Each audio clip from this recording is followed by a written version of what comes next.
right, everybody. So today on the podcast, we have the Jeffs, Jeff Albert and Geoffrey Verity Schofield. What's up, guys? Good morning. Ready to do it. Not too much. All right. So I thought you guys would be a good pairing to bring up because I've done a few roundtable podcasts this year. And I think I'm going to keep that theme going for a little bit. And some of them were people, like Omar Isuf and Eric Helms, right? That's like they're already together on Iron Culture. But some of the people were more just maybe had not connected previously, but I thought it would have good perspectives. And with you guys, it's kind of almost like old school versus new school, but also like very different thoughts and training regimens, right? So, Jeff Alberts, you've been training for over 30 years, right? Competing for how many years now? 30. 30, yeah, okay. And That means I'm old, man. I'm getting yeah. older. Well, you're 52? 52, going on Yeah, 25 though. right, of course. And then Jeff Schofield, you are early 30s, been lifting for under 10 years though. Never competed, but have gotten very lean. So it's again, it is kind of the old school versus new school, but also some very big differences in I would say training methodology. So I want to dive into that as well. Jeff Alberts, I think you had mentioned this was maybe last year. Might have been, I don't know if I heard you say this on a podcast or maybe it was us talking. And you had commented how you had seen some of Jeff's progress and you had, I think maybe like it was arm growth and you were almost considering like, oh, should I do higher volume and try that again? But then you thought to yourself, okay, no, like I know it works. I've done that before. Is that right? Am I remembering that correctly? I might have said something to that effect. Yeah. It's like, you see someone like Jeff and you're like, damn, well, if it worked for him, maybe it can work for me. And I even caught myself doing this yesterday with Alberto's guy, Brian from Hong Kong. He's made some significant back growth. And I'm like, maybe I do need to do some of those angles for my back movements. Yeah. So even 30 years later, 38 years later, you'll see someone doing something, you're like, oh, maybe that's the thing that's going to change things for me. So I'm still old school, but I'm still very open-minded to trying new things. But I realize myself, like looking at Jeff going, okay, if I do that volume, it's going to crush me. I'm not 25 in reality, I'm 52 and I've done the high volume in the past. And every time I do it, usually I don't see gains, I just see aches and pains. So it's like, well, let me just make sure I'm staying in my own lane here because of that experience. Yeah. Yeah. And after almost 20 years, I get the same, which I don't necessarily even see it as a bad thing. Like it's almost nice to have something to make you feel like, oh, maybe this is another thing. Like not to a delusional extent, but to a new excitement thing. It's just like this is a new routine or technique I can try that gets me excited to do it anymore. But to the same, at the same end, you also have to realize, hey, if you've done so many things, you've probably after especially 30 plus years realized what does and doesn't work for you for the most part. Um, Jeff Schofield, I'm wondering, have you ever had the opposite where you think, okay, I'm doing so much volume, but I see some of these guys who have been in the game for a long time, who have maybe, for the most part, avoided serious injury, saved joints and whatnot. Maybe I could get away with a lot less. Well, it's funny because I know Jeff has done lower volume in the past, and then he increased his volume because he started it with like a high intensity ish training mindset, and then he sort of took a more moderate approach later.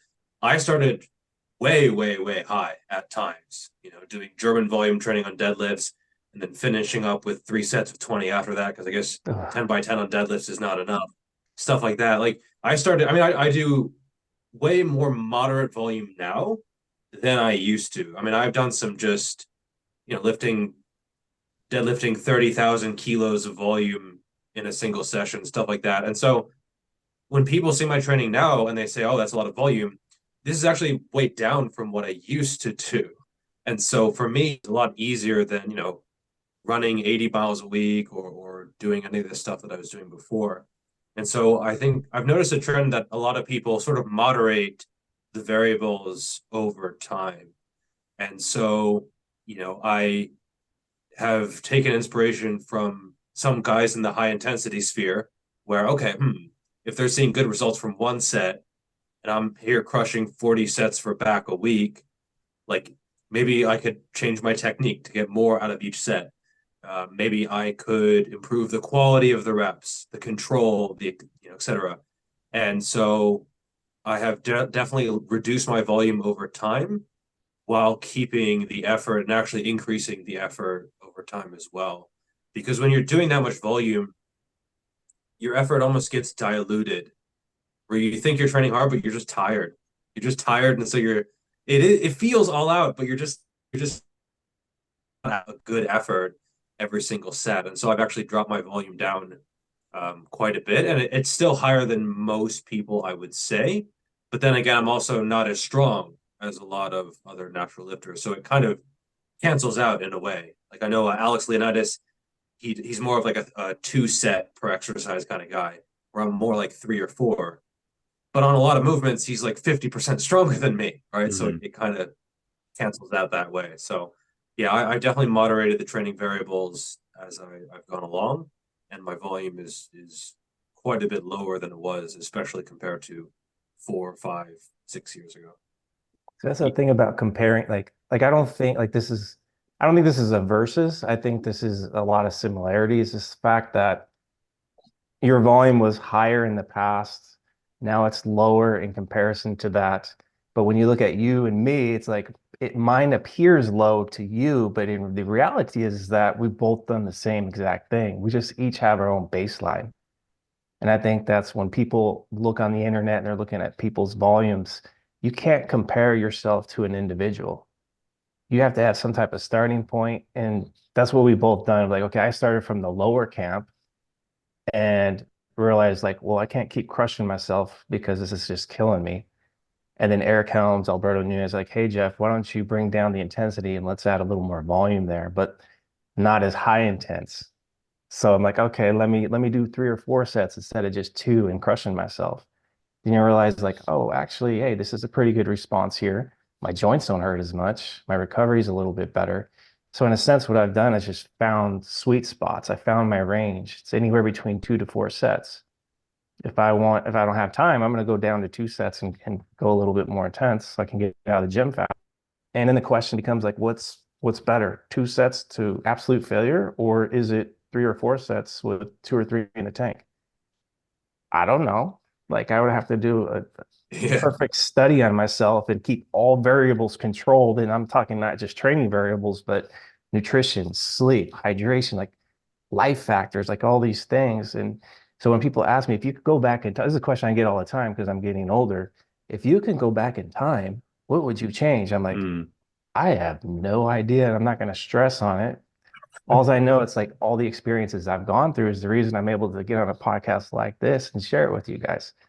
So I don't have any regrets of the success or the failures because it's who I am now. Yeah. I'm wondering, so Jeff Alberts, you had mentioned that, well, at least I believe that you're training usually 3 days a week. And when you say like 2 to 4 sets, is that per exercise or per body part per session? Per exercise. Okay. And you're still in that like 6 to 8 sets per body part per That's week? the average. Like Yeah. right now, it's even lower than that. And Mm. that the reason for that is because we always look at a lot of us we tend to look here instead of looking at the bigger picture. So acutely, it's like I get this like, oh, your volume is so low. How can you only do like 2 to 4 sets for quads right now? Well, on the broad scheme of things, is that I just came off a contest prep. I spent an entire year of basically getting down to like close to 5, 6% body fat. I'm tired physically, mentally, emotionally. I'm tired. Like I don't want to do more in the gym right now. Plus, I have you factor in how much energy was taken away from my family by going through a contest prep like that. So for me to do more gym time takes away from them. They deserve to have more time, but also I need a break. So the 1 times per week with lower volume right now is a breath of fresh air. Yeah. Because every time I get into the gym now, I'm ready. I've actually motivated to train. Or at the end of prep, I was like, man, this is not fun at all anymore. Yep. So eventually, like once I start to feel a little bit better, family dynamics probably a little bit in a better place, then I might go back to 4 days a week. I might, bring it back to 6 to 8 sets, maybe 10 sets, because sometimes Mm. 10 sets a week I can recover from that. And that's the thing too. It's like Jeff knows this. Like if those 10 sets are really just intense and they're good effort, high quality. Like it's hard to do more than that. Like it's just gonna be hard from a recovery standpoint. Yeah. And I'm 52 years old. I'm no spring chicken anymore. So I really have to pay attention to how I'm training, how I'm recovering, like even more so than, even 5 years ago. Yeah. So can you feel that, Jeff? Like compared to, let's say, when you were 45, there's a notable difference in your recovery and just day to day. Yeah, it's a little bit more diminished recovery wise, but more so from a joint perspective. Like Mm, now it's like when I lift heavy, there's a little hesitation in it. It's like, let me make sure that I'm really controlling things. So mm, I can't put up the same numbers even, but I've been slowing like rep speed down even more so than I have in the past. And you guys know I'm a pretty slow trainer as it is, but it's even slower now and more mm. controlled because of that hesitation, like that slight fear. And you don't want to be going into a gym session with fear, even if you're 20 years old. You don't want to have like, I don't want to snap myself here because then you're Yeah. going to lift timid.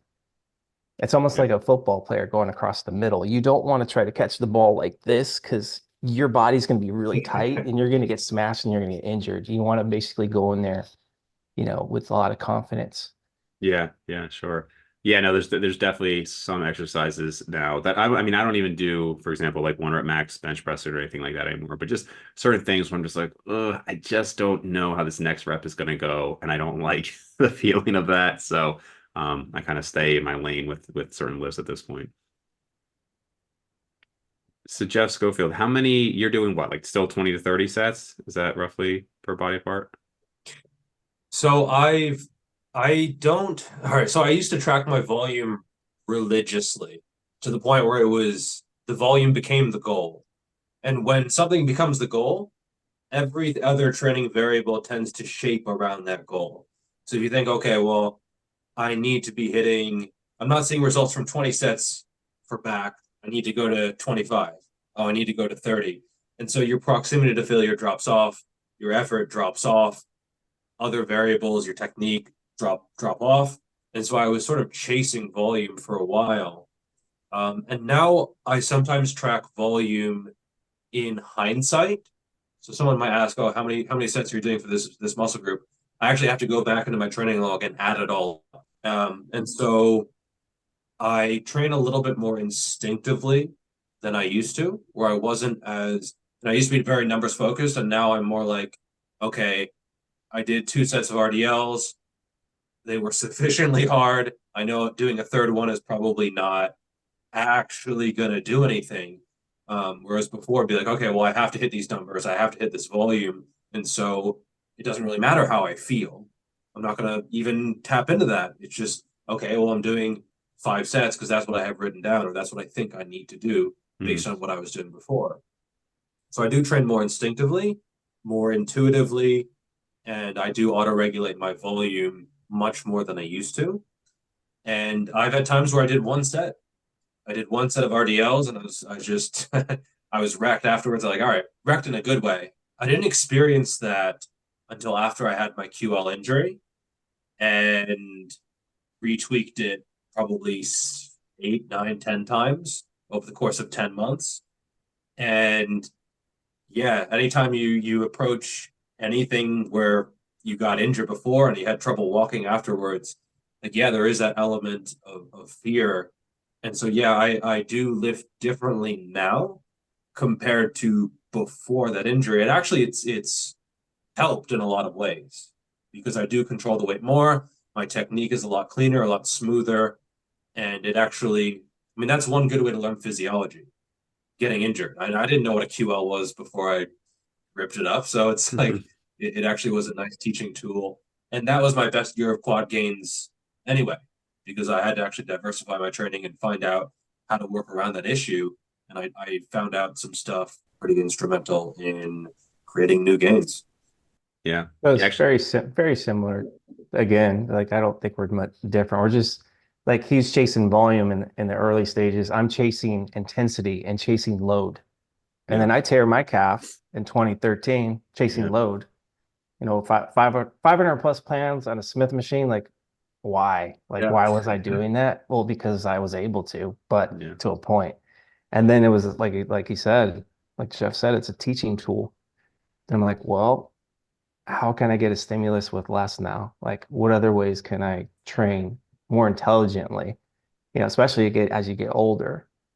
And it's kind of interesting is that I might have 30 years of competitive experience, 38 years of training experience. I think he got what, 10, Jeff? Yeah, not We're both learning none. how to become more efficient over time. And, when we talk about being instinctive, like I don't count my sets either. Like when someone Mm. asks me on Instagram, I'm like, I don't know, I got to look at what I just wrote down because like I know like if 2 sets is adequate, I know if 3 sets is adequate. I know if 1 set, like I've done 1 set too at times. And you're just like, okay, I don't need any more. Like that muscle's just fired up. And then I think, okay, after an RDL, I might have to do leg curl. So it's like, well, if I do both of those with high volume, tomorrow I'm not gonna be able to walk. So it's like you start to learn like where your sweet spots are when it comes to set volume, when it comes to intense, all the variables. So it's just more of an experience factor. And any advanced lifter you ask, they're we're probably going to have similar answers across the board because we know ourselves a lot more than like if I go to watch a bunch of YouTube videos, I can almost guarantee you I'm not going to learn too much more than what I already know about myself.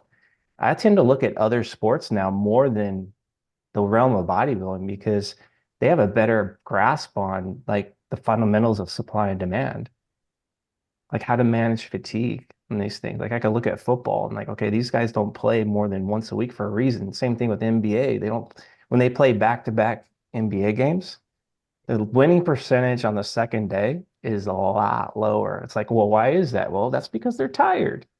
They don't have the same pop in their step. So the teams that are coming in fresh, they're winning more. I So wonder. those things I tend to look at more so now than the bodybuilding realm. Yeah, two things on that. One, I can't believe it's been 10 years since you tore your calf because I frequently think about the fact because you're the only person I know who's torn their calf.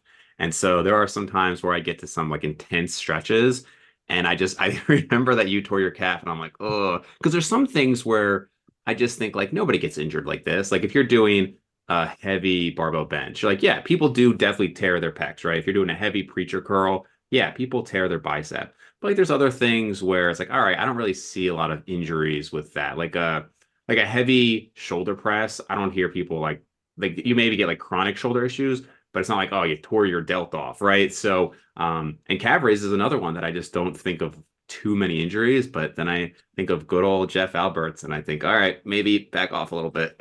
Yeah, because I mean, it's like any other muscle, though, really. And like Yeah. I would train full range of motion.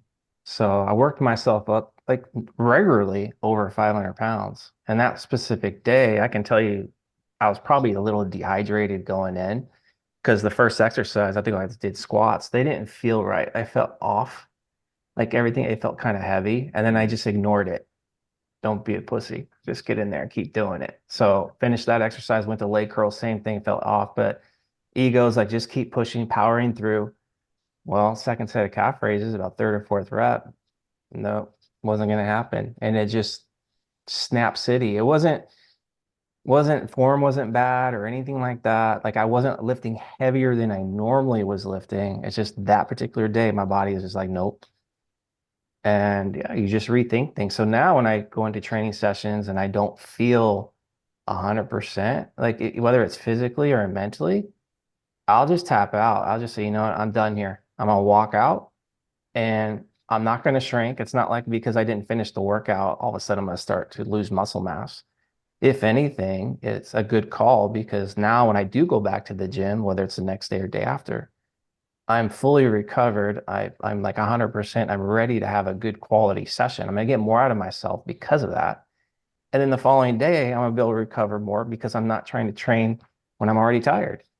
So I've just got like things like that just is as horrific as it was, it was definitely a huge eye opener and it taught me to train with a lot more humility because up until that point, it was just a lot of ego chasing load, chasing intensity. Like a lot of it too is like for show. Like I want to go to failure and beyond because I want to show the other guys in the gym that I can outperform them in a Mm. sense. I used to train with this garbage man. My neighbor was a garbage man, big dude. He's like, we both had egos. He was a little more loud than I was, but we would be screaming in the gym, come on, like just going crazy. So if you guys saw videos of me back then, it's like, wait, that's not Jeff. Because this is like before the internet.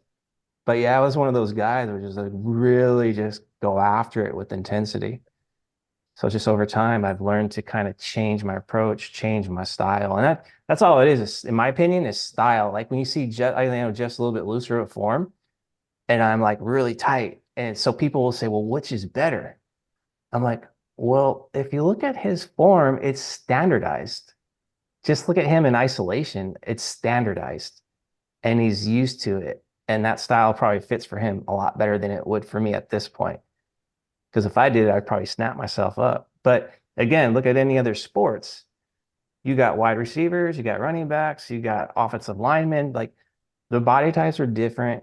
How they play is different. Some have more endurance, some have more power, etc. But when we look at bodybuilding, oftentimes we're like, we have to be one way. Yeah, that the form was actually another one I was going to ask you guys about because I know you definitely were. I know that was going to that's definitely a difference between you guys. I don't get like too strict on the form. In fact, I would much rather see somebody be a little lax in form than to the point where yeah, I don't think it's really anybody like we know in the community, but you do see some people who are so hyper focused on perfect form that it's almost like they're not trying or they're just not lifting enough. I think especially with some of the back work, like I've referenced this a number of times, but when I was a lot younger, I would do these very strict barbell rows and I'd have to like slowly bring it to my navel. And I mean, the weight that you could use is maybe half to be able to do that. Now, I think that now I can kind of do both. And we know some of the stuff with length and partials, like you could still go slow and controlled and just allow maybe range of motion to go more with the lengthened portion and not have to have that peak contraction. But point is, I see it especially with back work that some people, it's like they're almost so strict that it maybe is to the detriment. Not that I'm saying I think people should just be slinging the weight or anything, but obviously both can work. I've talked too much. I'm going to let Jeff talk. Okay. Um, yeah, I look at it as kind of a continuum. You see guys like, I don't know, Branch Warren or something on the one hand where they're just absolutely, it's as much weight as possible, as loose as possible. Partner is helping near the end and they're going, 8 reps beyond failure. And I do think the side of that is just not sustainable. You're getting stimulus for sure. I mean, it'll if you survive it, you'll grow. It's like those Kenyan distance running camps where they took 1,000 runners and just destroyed them with all the training, all the variables turned all the way up, and then if you survive that, you were a world champion. But for an individual to choose the best strategy, that's probably not great because there's a good chance that you won't survive it, especially long term. On the other hand, you have guys, and I have seen this, where they are ridiculously controlled, where everything is just slow, 10-second reps. And I do think that training like that can get in the way of effort, as you said, Dave. And I've heard people say stuff like, oh, I lost my mind muscle connection. And I'm just sitting there thinking, yeah, well, that's okay. You don't have to have like this contracting feeling all the time. Your muscles are still working, even if you don't get like that sort of cramping sense all the time. And later reps, you might lose that full mind muscle connection, and that's okay. And so most people are going to be somewhere in the middle. I'm definitely a little bit more on the loose side of things, but only on some movements. I don't really see the point in doing that on a bench press where the strength curve it's most difficult in the middle. And so those are more controlled than they used to be. Same thing with a shoulder press, same thing with pretty much any lower body compound, squats, hinges, those are generally pretty controlled. I'll tend to get a little bit looser on like a cable lateral raise where I'll lean into it a little bit. I'll get more of a stretch, I'll get more momentum. On something like a spider curl where it's most difficult at the top, maybe I'll use a little bit of shoulders or an incline dumbbell curl. On the later reps, maybe I'll allow the chest pop to get into it. If it was just with the fixed elbows, but I'm allowing just a little bit of lean to get the weight up, then controlling it down. I think you have to control the weight down. If you're not controlling the weight down, there's really not much point in cheating. So if someone is just heaving back and forth, I don't think there's really much point in that. If you heave a little bit on the way up, but then you control the way down, I think that can be quite productive. Is it riskier? Probably. Yeah, probably at least marginally. But I think that if someone is maybe a little bit younger in training age, that risk might be worth it. But I think it's also worth considering what you might want in the future, right? Like what the future you might want. So I think the way you train is where or at least is closer to where I will be when my training age is 15, 20 years, 25 years. Because even if I'm seeing good results, I'm not like a special snowflake. And I look at most guys they've been training 20, 30 years. And yes, they have controlled things more as time went on. And they got a little bit stricter as time went on. And so I'll probably go that same way at some point.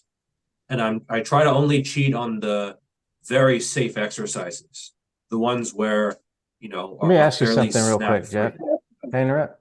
Is it Yeah. really cheating though?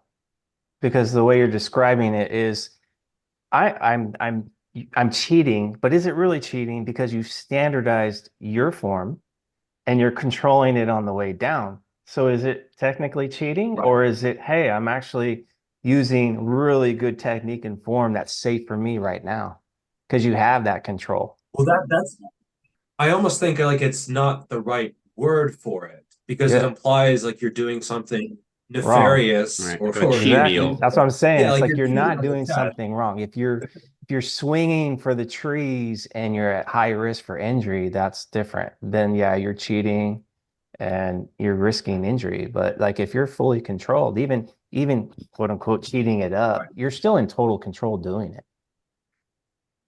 Yeah, exactly. Like people don't realize it because they don't necessarily have the experience of doing it.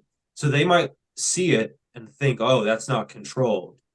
But it's almost like if you see someone typing on their computer and they miss a keystroke, you might not be able to see it, but they can feel it. You can feel if you hit the wrong keystroke.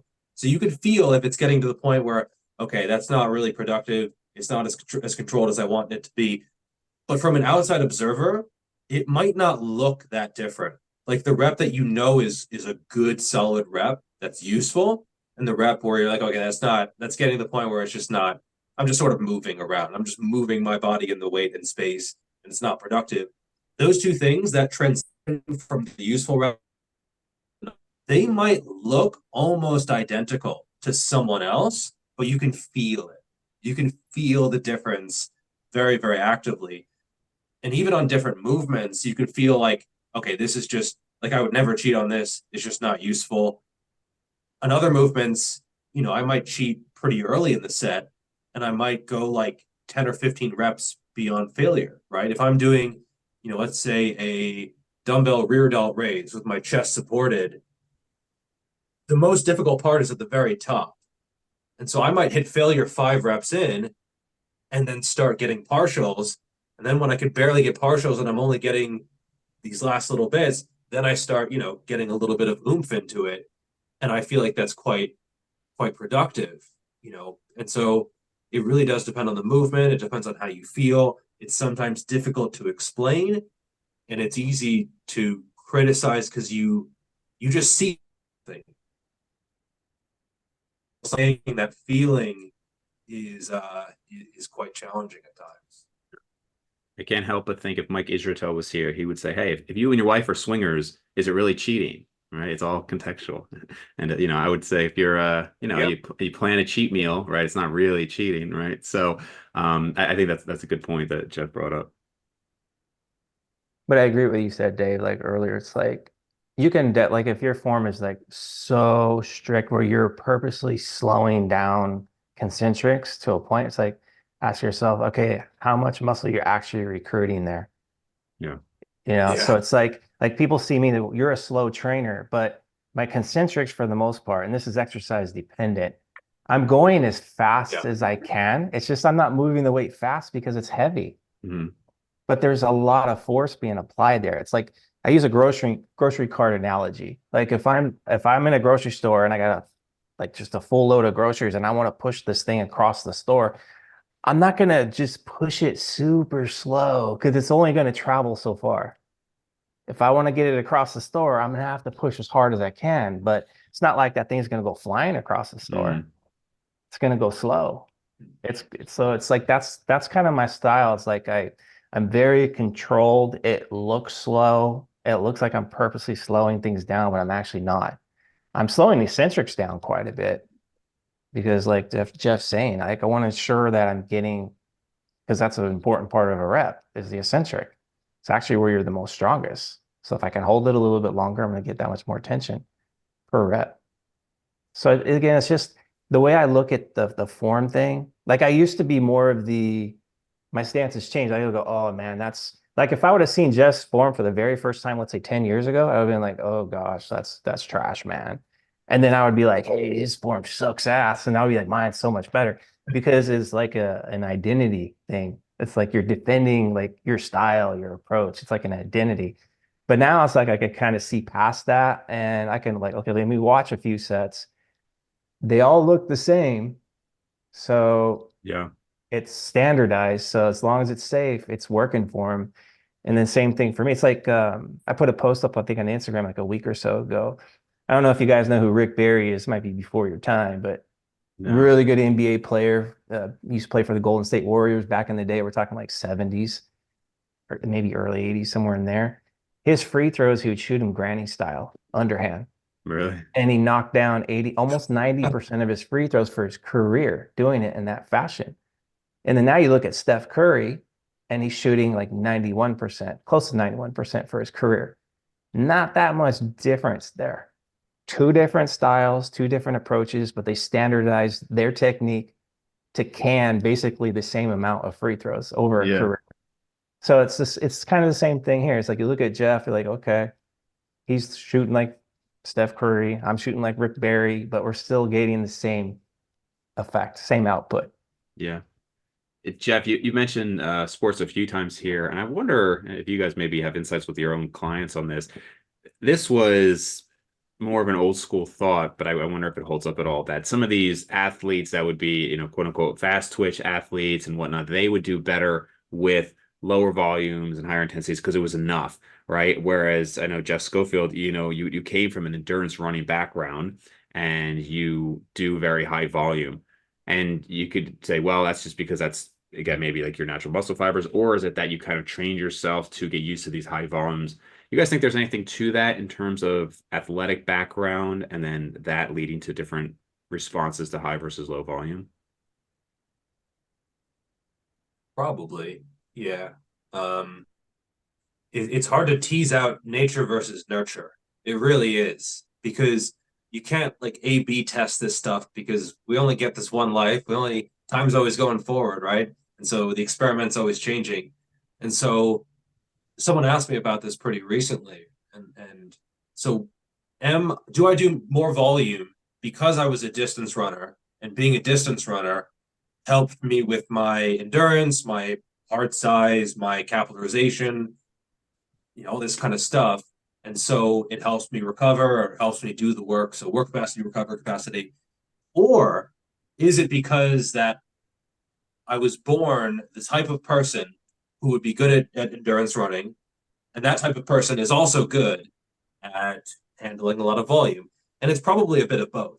It's probably a bit of both, where some nature, some nurture, some a bit of both, right? And so it's hard to separate the two. It's hard of what could be what. It might not even be fiber type, right? I think it's an assumption a lot of people make, but I've never gotten a test. I don't know what fiber types I am in various muscle groups, and it's not necessarily a bad assumption, especially given my underwhelming strength numbers and not being super explosive. But yeah, it's sort of hard to say 100%. Yeah. I don't know. It's a question that's probably like out of my depth of field. Yeah.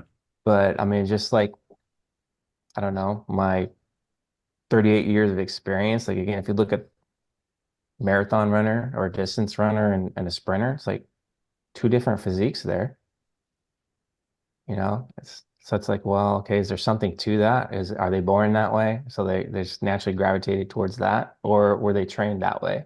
Or a Yeah. combination of the two, like Jeff said. I have no idea. But a sprinter is not How gonna be much able to can you do. change? Yeah, it's like I don't know. I'm Like it's the sure. question for me, it's like, okay, if I would have done 3 or 4 sets and exercise from the beginning, would I have grown more on that versus again, I don't know, and I don't want to lose more hair trying to go back in time and think about that stuff. Yeah. That's why I feel like it's important. Like if you're someone new coming into this realm or even an intermediate, don't get married on one thing like I did because I got basically sucked into the high intensity camp. Literally, it was almost like cult like, hey, join like then you identify like, hey, I'm this high intensity guy. So if I would have had this conversation with you guys like first 5 years of my training career, 10 years of my training career even, I would have been probably like it would have been a versus thing Hmm. because I would have been defending like Menser's ways, and I would have been defending like, these guys are attacking my identity because I like to train hard and to go to failure all the time. So it basically would have closed me off to learning more. But I think it's super important when you come into this realm that you explore as much as you can safely, of course. Hmm. Try low volume, high intensity, try higher volumes. Try all kinds of different things. That's how you learn. Try different exercises. That's how you learn like what fits you best. And I think both Jeff and I are good examples. Like we know ourselves pretty well at this point. Like we're still open to new ideas. I'm still open, like you said in the beginning of this call. I'm like, well, let me see if I do more volume like Jeff, my arms might grow. I don't know. So it's like I'm still willing to explore even at an older age. That's how you stay young. That's how you stay relevant too in the field. It's like if you start just being closed-minded, defending like one way of doing things, man, you're going to become a dinosaur really quick and you're going to limit your growth, not just physically, but mentally, emotionally as well. Yeah. Yeah, for sure. So Jeff Schofield, I think it was within like the last 2 weeks, and you were talking about how, somebody has been training, let's say 10 years, like how could they not know what's worked for them, right? Like after a while, like you kind of determine. Yeah, and I guess I'm just wondering because this kind of goes with what Jeff was saying, Jeff Alberts was saying about, he's not really sure after 30 years what he would have done differently. And I don't know if this is us disagreeing or maybe just viewing it differently, but I do kind of wonder how much people sometimes have a lot of confidence in what they did work, and not just with fitness, right? Like, well, how did you become a millionaire? Well, because I did this, and if I did something else, it wouldn't have worked, or somebody else's method, it isn't, as good. But I do wonder how much, not just from like a chance or genetic standpoint, but just that we do so much, how difficult it can be to parse out. Like, I have my favorite exercises over the years per body part, for example, because they feel good to me. They feel stimulative. But I don't know if I could say like, like my back is probably one of my stronger body parts. And it's like, well, I've done a lot of deadlifts, pull-ups, and rows over the years, but I don't know if I could tell you that like this exact thing. Do you feel like you can really say like this is the bicep exercise that is so much better for me than this other bicep exercise, or that you like it more? Like where do you kind of fall in that? Yeah, so it's difficult and there are so many variables going on, and hypertrophy is a very forgiving adaptation, right? So there are a whole bunch of variables floating around. You have your intensity, you have proximity to failure, volume, frequency, etc. We see a whole bunch of people do different volumes and work, different frequencies and work, different proximities to failure and work. And so I think you can pull different levers and pull the other levers in the opposite direction and get to a pretty similar amount of stimulus and still grow. And I think as long as you're fairly close, it doesn't need to be optimal. I think you'll still grow fairly well. You'll know when something's not working, right? Because um, I'm sure both of you guys have hit plateaus at times. And so you will notice when something starts working again, right? Especially if the plateau is something that's very distinct and you can see it for a long period of time. When you're very advanced, that's where measuring success and progress can be quite challenging. Like now I'm getting to the point where measuring that and trying to attribute that to one specific exercise, or, oh, I went from doing sets of 8 to 10 to sets of 6 to 8. 6 to 8 was clearly better, like that kind of stuff. Right. It's really hard to speak confidently on what exact variables are working because usually it's a range and there are other variables, right? So yeah, at the end of the day, it is just as much art as science, but I also do know some things, right? I know some exercises that they just don't work for me. And no matter how many studies I see on it or any EMG or other people, like every time I tried the jam press, I Mm-hmm. just I done a different bunch of different iterations of it. I just it never works for me. And so some people rave about it, but I don't argue with them. I just say, hey, well, it just doesn't work for me. And I'll undoubtedly try it for a 10th time at some point. But you know, you kind of have to go by feel just as much as the numbers. I got a couple perspectives on this, Dave. Mm-hmm. So I think acutely, we tend to want to find the one thing that's going to be the game changer. And the only way to know that, especially on an individual level, is again, you would have to literally control all your variables for a long period of time doing this one thing, and then change it to this other one thing, and then control all the variables again for a long period of time. And then you have to be wise enough or experienced enough or knowledgeable enough to actually interpret if the result of that. Yeah. And so I can go back in time to when I was started out with HIIT training. The first 3 months of doing that, I went from 165 to 190 pounds, saw significant growth, gained some body fat along with that, but it was pretty visible to the eye. Even my brothers, when I came back, because I was living in Arizona at the time, I came back to California, like, holy shit, what are you doing? Are you taking drugs? I'm like, no, I'm not taking drugs. So prior to that, though, I was the typical, I'm going to train 6 days a week guy, doing a lot of volume, but I was under eating. I was like severely under eating. So I wasn't seeing any results. So all of a sudden, like this guy introduced me to HIIT training. He's like, hey, Jeff, I need you to eat. He didn't tell me how much. So I just started pounding food down. I was in the neighborhood of 4 to 5,000 calories probably. So yeah, I gained weight, gained strength, gained size. And in my brain, I'm like, whoa, shit, I just found the Holy Grail. Like this is the thing. But now here this is talking what, 30 years ago or so. I now looking in hindsight, what if I would have eaten 4 to 5,000 calories while training 6 days a week? Like, would I've grown? Probably. So it's more like when you look at the bigger picture, it's about supply and demand. Mm-hmm. So no matter what training program you're doing, if you're not fueling it, you're not getting enough food, you're not sleeping well, you're not, doing all the keeping stress low, you're not going to be in a great environment to see some gains. But if you bring that supply up and it's outpacing that demand, well, now you're in a much better environment to potentially see gains, and you probably will see gains. Of course, there's a bunch of layers to all this, but it's like from the grand scheme, it's like you have to make sure that your supply is outpacing demand if you want to see growth. Now, of course, where's that at? Like, does it need to be here? Does it need to be here? I mean, that's a whole nother podcast. But just from a big picture perspective, like when I go back in hindsight, that's kind of my question. Like, what would have been better? The Yeah. HIIT with a lot of food or the volume with a lot of food? Like, I have no idea. I just know over the last 38 years of my training, as well as with the athletes that I coach, I've never seen an athlete that where the demand is really high and the supply is low, like they're making all these big gains. Yeah.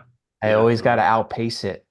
It's like, okay, is it 100 extra calories a day? Is it 500? Is it 1,000? Like, it just depends on the individual, where they're at in their journey. So there's just so many different layers to this. Mm-hmm. So that's kind of my perspective is like, just it's really tough to identify. Like the pet peeve I have is like, let's say on Instagram is when I see someone post the before and after picture, and then they say it's this one thing that I did. I'm like, well, maybe. And I'm Yeah. like, let me ask you a bunch of questions on that. Like, give me the context around both versions. And I Yeah. can almost guarantee you, probably 99% of the time, not all variables were controlled in both of those photos. So it's like, is it that one thing you're saying, or could it be a plethora of things that's generated that result?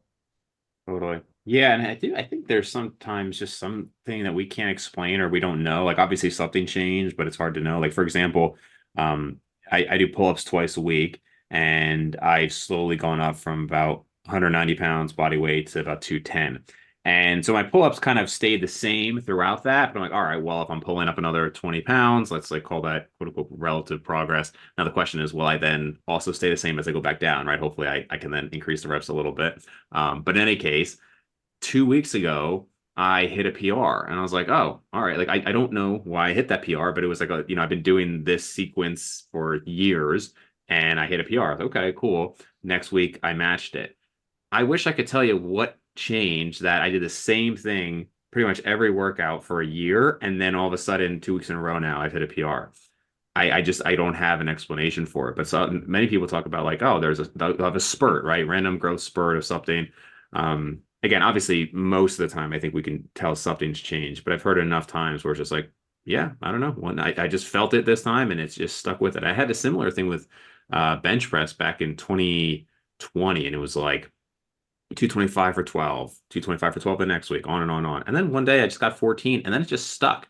And it just stuck at 14. And I don't know, like, again, just kind of random, but I've had that happen a couple times throughout my training career. It's that extra slice of pizza you had right before that session. It must have been I don't it.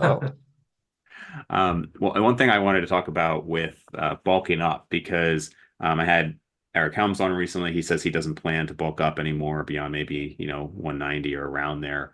Um, the Jeff Schofield, you and I have talked a number of times about bulking up leading to some of like the best gains we've ever had and long-term gains. And I know Jeff Alberts, you've talked about maybe not doing that anymore, but also from a health standpoint. So actually, I did want to talk about it from a health standpoint because obviously there are bigger implications at 52 than maybe 32, but I do wonder at what point it starts to become problematic, even for natural lifters, right? I mean, obviously, we don't have necessarily the same concerns as some of the enhanced lifters, but I think Jeff Alberts, you were saying that your LDL was recently pretty high and you had to go on a statin. Is that right?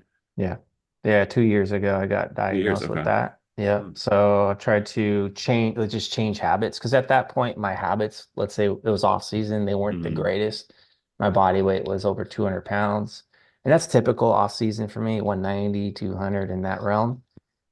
Yeah. And I was Yeah. like, okay, but when you're 200 pounds with bad habits, like you're, eating not, let's say, the greatest foods, yeah, I mean, it's going to impact your health.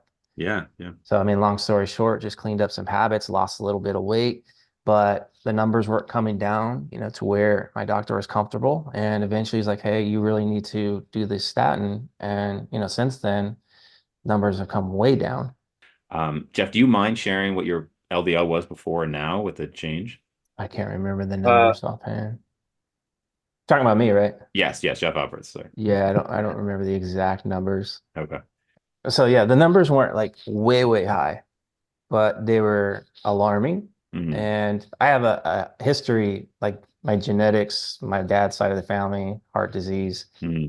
Even my mom passed away from heart disease. So it's like, well, I need to pay attention to that. So my doctor recommended like you do need to go on this statin. So the numbers now are like way below the range. Oh, So, good. and I think too, along with contest prepping, like obviously you get really good habits with nutrition and all that. So Yeah. definitely much healthier now, but it definitely raised that alarm. Like, okay, off season, I don't at this age and with this much training age under my belt, I don't need to bulk up anymore. Like the chances of me improving muscle mass at this point, like there's a lot of history there. I Yeah. can go back 10, 5, 15 years and go, okay, I didn't grow that much. So nothing new in the world of science is going to tell me like, oh, you're going to start slapping on a bunch of muscle. Yeah. So I don't need to, go up 30 pounds like I used to. So right now I'm about 12 to 15 pounds over stage weight. I say body fat percentage, I don't know, maybe in the 12% range, somewhere in there. But I feel good. You know, I look decent. I'm training well. I'm recovering well, and I can manage the social settings pretty well. So I'm in a good environment right now. And, you know, strategically, from a competitive standpoint, it's a good place to be in because now I don't need to go on these long preps. I could say, okay, I could take 3 or 4 months now in prep, which is a reasonable time versus to get 30 pounds off. Well, now I'm committing 9, 10 months of my life to doing that. Yeah. And I think too, as a natural bodybuilder, like oftentimes we get really caught up in, I need to make as much gains in the off season. So we're seeing like body weights going up 30, 40, sometimes even 50 pounds. Just remember, you got to come back down. And there's strategy in coming down. And if you're not very strategic and you don't do it wisely, you're going to end up losing what you gained anyway.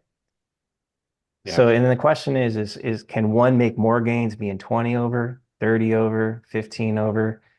Again, if you look at the supply and demand that I talked about earlier, if you're in a good environment, even if it is 15 pounds over, 12 pounds over, whatever it is, as long as your training is like on the up and up and you're recovering well from it and it's well fueled, you're probably going to end up making progress. The question always is that better than being 20 over or 30 over, like having these bigger surpluses? And again, everything that we've talked about already in the conversation, like variables, right? Like, do you have a stranglehold on everything all the time? And Yeah, chances are you don't because you're human. definitely. So it's finding that nice comfort zone for people. And think you got to think about the big picture too. Again, like you got to come back down at some point, Yeah, and that's definitely. that's a whole nother podcast right there. I think, well, I have a comment on that, but before I do, I just want to ask, have you noticed any side effects on the statin?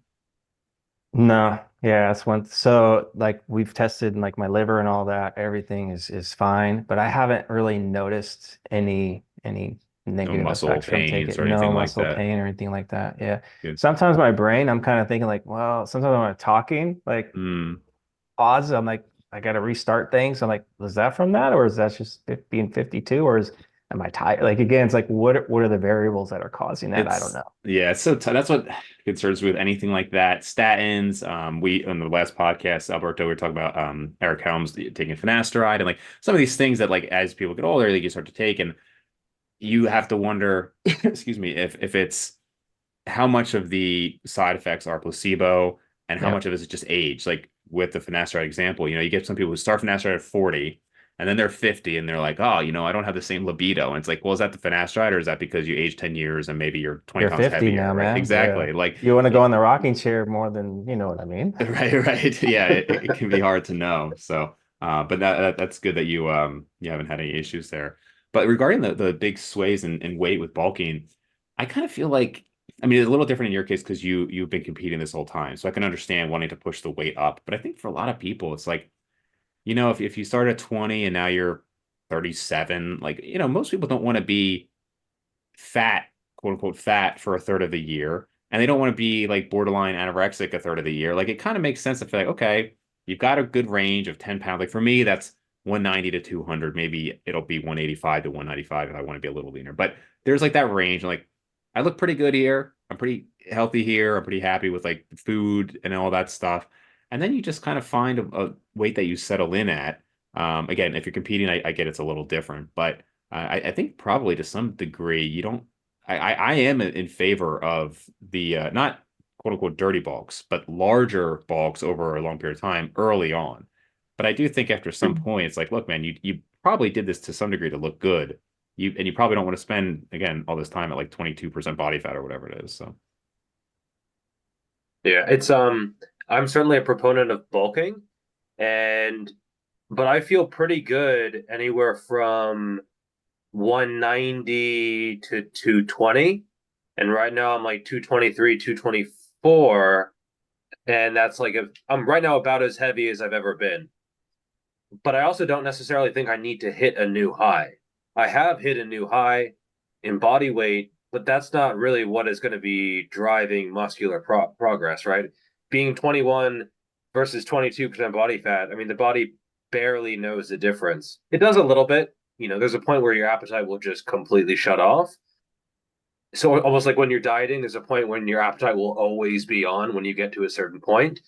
But I feel pretty good anywhere from 190 to 220, which is a pretty big range. Do I need to take that full range every bulk and cut? No. Sometimes I only go to 200 when I'm cutting, and there will probably be a time when I only go to maybe 210 or 215 and have a smaller window. Um, in terms of health, everything is pretty much perfect, with the exception of blood pressure going a little bit high. I remember I got my blood work done at the high of the last bulk at 223 or something, and it was like 120 something or one maybe 130 over 70 something. So a little bit high. And and yeah, that's probably a genetic thing as well. I have family members who they have to have medication to lower it down. So that's probably something I'll have to watch out for. And I'm not going to be going to probably 240 or 250 because I don't really see the point in that. And I'm also lucky in that aesthetically, I carry the weight fairly well. Like I still have a 33-inch waist, and so and so some people they gain 10 pounds and then they're already up 3 inches on their waist, whereas I'm up 30, almost 35 pounds, and I'm up 3 inches on my waist. So I tend to just carry it everywhere, which is probably better than if you get love handily, if you start to get a lot of it around your organs and stuff. That's probably partially genetic, probably just because I have a small waist, again, genetically. But I don't drink, I stay active, I have a healthy diet, even if there are quite a few calories. And so I do think keeping up with the lifestyle can maybe skew the body fat everywhere and then also skew the overall weight gain towards hopefully more muscle. But I also think that will I be doing this same strategy when I'm 40, when I'm 45, when I'm 50? I'll be 35 pretty soon. And I do think that bulking is more of a young man's game and more of a young training age game as well. So if I get a client and they're 18 and they're skinny and they want to get huge, yeah, I'm much more prone to suggesting a pretty high calorie target or a pretty high weight gain target compared to someone who is maybe on the older side. Maybe if they've been obese before, like that's where you have to be really controlled with things. And so yeah, it is pretty individual and pretty situational. And it's not something that I'm really attached to either. It's just something that has worked in the past, but it's not necessarily something that will be the best option in the future. Yeah, for sure. So the last topic I wanted to bring up to you guys was about balance. So, Jeff Alberts on a recent podcast, you had talked about how, at one point you were like very hardcore with everything, and then you said, okay, you want to really take it to the point of just everything's in balance and almost not carrying to an extent, and maybe that was a little bit too far the other way, and now you have your current feelings on it, and this is something that can change, right? I've talked to another coach outside of the fitness world, and he had actually said he thinks the idea of balance is almost BS, and basically that anytime he has gotten to something really like a very big accomplishment in his life, it's taken a very dedicated effort and he's had to put other things in his life on the back burner. So I'd be interested to hear your thoughts on that, both of you guys, on it, on when you've achieved, let's say, your greatest accomplishments, if you were able to do that truly while balancing everything else, or if it had to take away from other things. I think it's just like now that I've gone through different experiences with that, it's kind of like a sliding scale. Because I do agree, like it's going to take some sacrifice, a lot of energy, a lot of focus. Some other things in life might get put a little bit lower.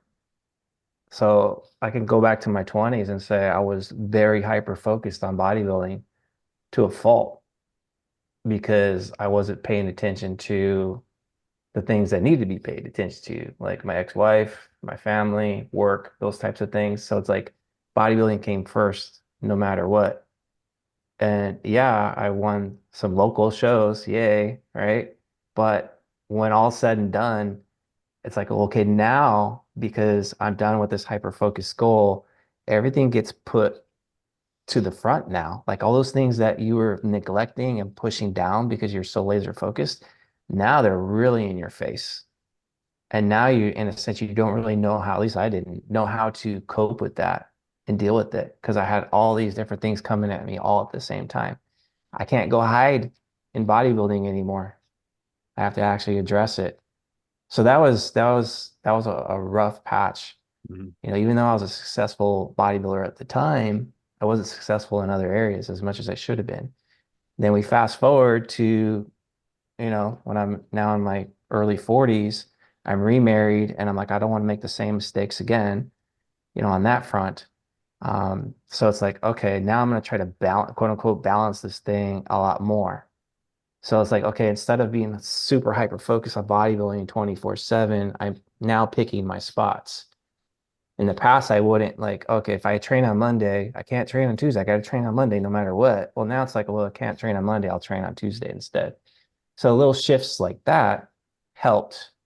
And I realized at the end, like, this goes with diet too. It's like, hey, I can actually go out to eat with my family. I learned how to buffer the now. It's like, okay, I'll just drop calories down early in the day to make it happen for dinner. I was successful. I actually was more successful doing that than in my 20s because here Mm. I am a pro now and I'm winning pro shows while quote unquote being more balanced. There was still focus. I was just learning how to put the focus where it needed to be in the right time. Mhm. We fast forward now, this last prep I had, the balance, I think I slid it too far, meaning I got a little too relaxed. So the things I did before were like, okay, I'm going to create these buffers for dinner. This is just one example of many, but it was like, well, it's the weekend.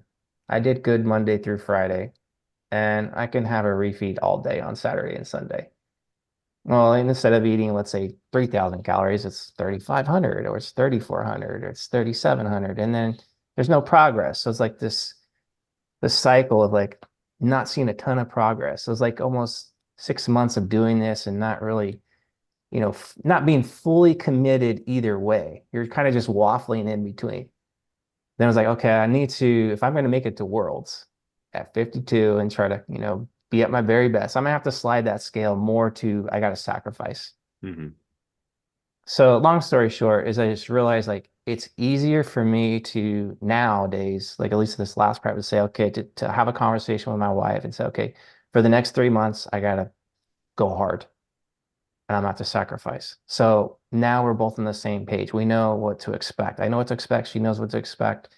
So it's 3 months out of the year that I'm going hard, as opposed to trying to like do this sliding scale and the balance thing for a full year. Because that's what it would be. Like the past preps would be a full year of kind of just doing this in and out thing, Mhm. which was maybe a little easier on their family on the weekends. But now it's like they're dealing with that for a year. Right. Like she'd rather just say, hey, rip that Band-Aid off for 3 months, go and get done with it. Then the other 9 months out of the year, we can live normally. So I don't think it's like a this or that. I think it's a sliding scale. And this can change for me the next time I prep. Maybe it's sliding it back more towards 2014, where I was a little bit more relaxed. Maybe it's going way back to my 20s. I'm more hardcore. It just depends on the situation. But I don't think it's a this or that. Because I think I've been interpreted as, oh, you're the balance guy. You're soft. Like I've had people tell me that you're soft. You're not soft when you have a 30-year competitive career. Like I Mm. wouldn't consider that to be soft. How many other people out there do something for 30 years on a high level? Not too many. You just learn how to go through, in a sense, life Yeah. and try to and be the best that you can and try to spread those energies, but it's not always easy. You're going to make mistakes, and that's what I've done.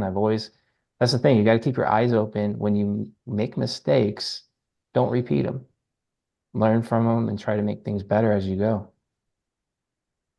This is why he's the Godfather. Such wisdom.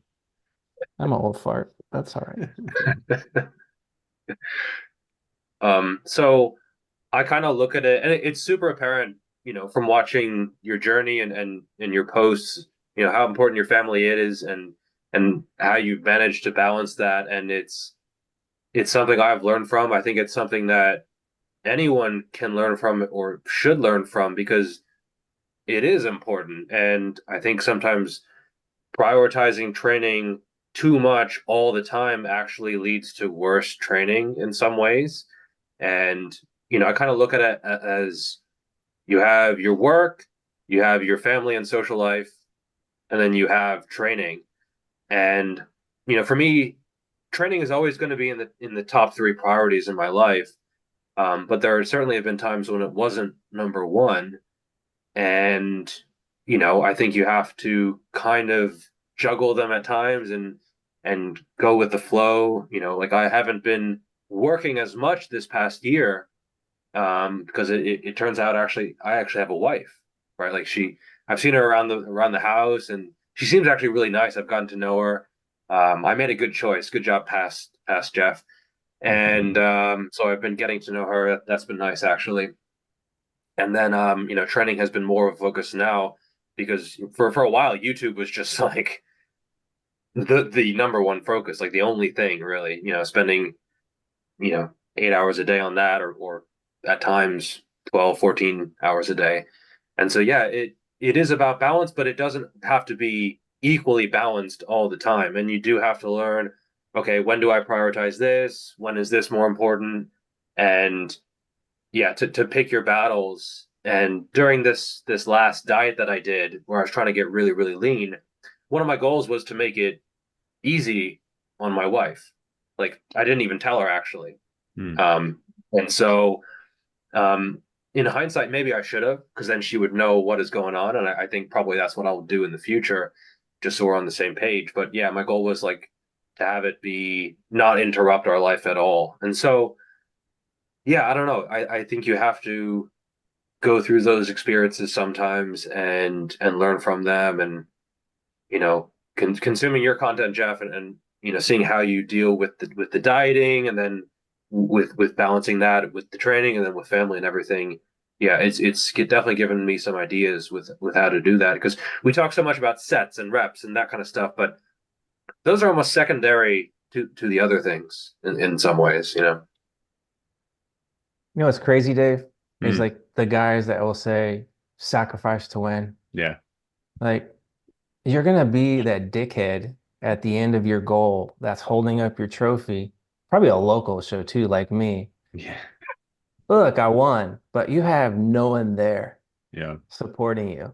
Then you, like I said, then what do you do after when it's all done, said and done? Or you're the guy that's going to the gym for 2 or 3 hours a day because they said you have to do 30 sets in a week. So you're spending all this time at the gym doing your 30 sets. But you don't hear those stories when they get home from the gym and their significant other is like complaining and just now you're in arguments and all this shit about the gym. This is real shit that doesn't get talked about Hmm. online. It Yeah. frustrates me when I see like content creators saying you need to do X this, you need to do X that. Like, let me ask you, are you doing that? Hmm. Are you really doing that? And if you are, like, what is the impact going on outside of that? And maybe it's great for them, but there's a lot of people out there that, and myself included, that have gone through this where this sport, this realm, if it's not treated with some type of balance, it's gonna skew things to a point where you're damaging like your real life. And I can tell you this, that when my home life is like really good, my gym life is so much better because I don't have the stressors. When I'm in the gym, I'm there and I'm feeling great. I'm motivated. I got the energy. I don't have stress. Much more productive workouts. I could probably do a lot more with one set in that environment versus like now I'm arguing with my wife because I'm doing 30 sets. Like the question is, how good are those 30 sets? Yeah. So I try to have a good harmony both in and out of the gym. And that's how you last too. That's how you last 38 years. You can't go hard for 10, 15, 20 years straight without paying attention to some of those other things. For sure. For sure. All right, guys. Well, I thought that was great. I thought, we had a lot of good topics there. Have you guys ever done a podcast or even like talked live together? Now it's great meeting No. Jeff in person. Yeah. Yeah, Yeah. yeah, likewise. I mean, I've watched your stuff for ages. All the 3DMJ guys. I was lucky enough that I stumbled across your content probably a year into my lifting journey, which in some ways seems so long ago. And now I'm in the fitness industry, and it's like weird meeting people whose content I consumed for years and years and years. And this might sound a little bit dramatic, like they say, don't meet your heroes, but I've talked to a ton of guys who, I really look up to, and I've watched their stuff for years, and everyone's been super, super nice. It's nothing but good stories all around. So yeah, thank you guys for putting out so much good content and educating the masses, not just on how to gain mass, but on how to do it in a balanced way. And yeah, just a heartfelt thank you. I appreciate that, Jeff. Right back at you, man. Look at this. Braids and Gains podcast, bringing people together. See, I told you it wasn't a versus. It's not a versus. Right. So all right, guys. So where can we find you? Jeff Alberts, let's start with you. Seniority. 3DMJ Godfather on Instagram, 3dmusclejourney.com, and Team 3DMJ at YouTube. Jeff Schofield. Geoffrey Verity Schofield on YouTube and Instagram, with the Geoff, and I'll probably hopefully autocomplete. And then verityfit.com for books. Awesome. And you can't find me anywhere because Instagram doesn't want me to have an account apparently. So hopefully we'll get that back. But all right, guys, thank you again.